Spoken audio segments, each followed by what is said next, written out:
नमस्कार।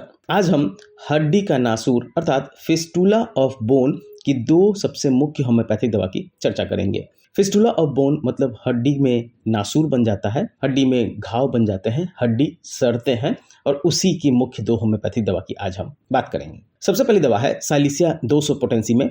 हड्डी की बीमारियों में जब अस्थि क्षय होने लगे अर्थात हड्डियां टूटने लगे, हड्डियां कमजोर और नाजुक हो जाती हैं या फिर उसमें नासूर हो जाता है, जब कोई प्रणालिका हड्डी तक जाती है जिससे उसका मवाद त्वचा पर रिसने लगता है, तब साइलिसिया औषधि का विशेष क्षेत्र आ जाता है। ऐसा जख्म जोड़ों में हो सकते हैं, नितंब की हड्डी या नितंब के जोड़ में हो सकते हैं जहां से नासूर का मवाद निकला करता है। यह मवाद पानी की तरह का होता है, बदबूदार और प्रायः रक्त मिश्रित अर्थात खून मिला होता है। कभी कभी इसमें पनीर के शक्ल के हड्डी के छोटे छोटे टुकड़े निकला करते हैं। मवाद रिसने वाले ये हड्डी के जख्म आसानी से भरते नहीं हैं, साइलिसिया इन्हें भर देता है। नितंब प्रदेश तथा घुटने के जोड़ों में से जब नासूर का जख्म बनकर पानी जैसा बदबूदार स्राव निकलने लगे, तब साइलिसिया ही सर्वोत्तम औषधि है। साइलिसिया के रोगी के पांवों से बदबूदार पसीना भी निकला करता है, जिससे पांवों की उंगलियां गलने लगती है। गलने के साथ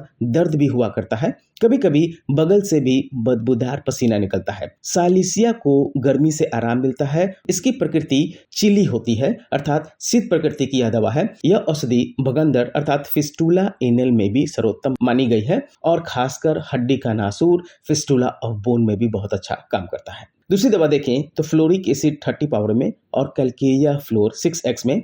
जब बड़ी हड्डियों, जांग की हड्डी, कंधे और कोहनी के बीच में बांह के ऊपर की बड़ी हड्डी में क्षय होने लगे या उसमें नासूर पड़ जाए, उसमें से पतला या लगने वाला अर्थात एक्सकोरिएटिंग स्राव निकलने लगे, तब साइलिसिया के लक्षण होने पर भी फ्लोरिक एसिड से भी लाभ होता है। साइलिसिया सर्द तथा फ्लोरिक एसिड गर्म प्रकृति की दवा है और यही इन दोनों में भेद है। दांत के नासूर में भी फ्लोरिक एसिड लाभप्रद है। इसका स्राव भी रक्त मिश्रित अर्थात खून मिला हुआ होता है। मुंह से बदबू आती है। साइलिसिया देने के बाद रोगी की प्रकृति ठंडे से गर्म हो जाती है, तब फ्लोरिक एसिड अपना काम बखूबी कर जाता है, क्योंकि फ्लोरिक एसिड उष्ण प्रकृति की दवा है। ये दोनों औषधियां एक दूसरे के पूरक अर्थात कॉम्प्लीमेंट्री हैं। दांत के नासूर अर्थात डेंटल फिस्टुला में फ्लोरिक एसिड बहुत अच्छा काम करता है। मैंने देखा है कि कभी कभी फ्लोरिक एसिड की अपेक्षा कैलकेरिया फ्लोर भी बहुत अच्छा काम करता है।